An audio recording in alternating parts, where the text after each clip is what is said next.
মা আমি একটু বাইরে যাচ্ছি, আর দুপুরে সব রান্না বান্না আমি করে রেখেছি, আপনার কিচ্ছু করতে হবে না।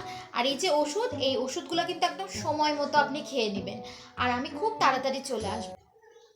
জানি না বাপু, যে আমার বড় পোলাইডে কি যে বউ নিয়ে আসে, সারাদিন খালি বাইরেই থাকতে চায়। আমি তো নিয়ে আসবো আমার ছোট পোলার জন্য রূপবতী গুণবতী বউ, যে বউ শুধু আমার কথাই চল। সকাল হয়ে গেছে, কখন আপনি আমার রুমে একটা চা পাঠান নাই মা? আমি চা না খায় সকালবেলা উঠবো কেমন? আপনি জানেন না যে আমার চা না খেলে মাথা ধরে? আর বাসন কোসনের কি অবস্থা, রান্নাঘরে কি অবস্থা করে রাখছেন? একটু পরিষ্কার করে রাখতে পারেন না?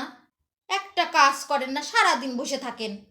বৌমা তুমি আমার সাথে এভাবে কথা করছো কিসের জন্য? তোমার যখন আমি দেখতে গেছিলাম, তুমি যে বলেছিলে যে আমি পায়ের পর পা তুলে বসে থাকবো আর তুমি সব কাজ করবে, এখন আমার সাথে এরকম ব্যবহার করতেছো কেন?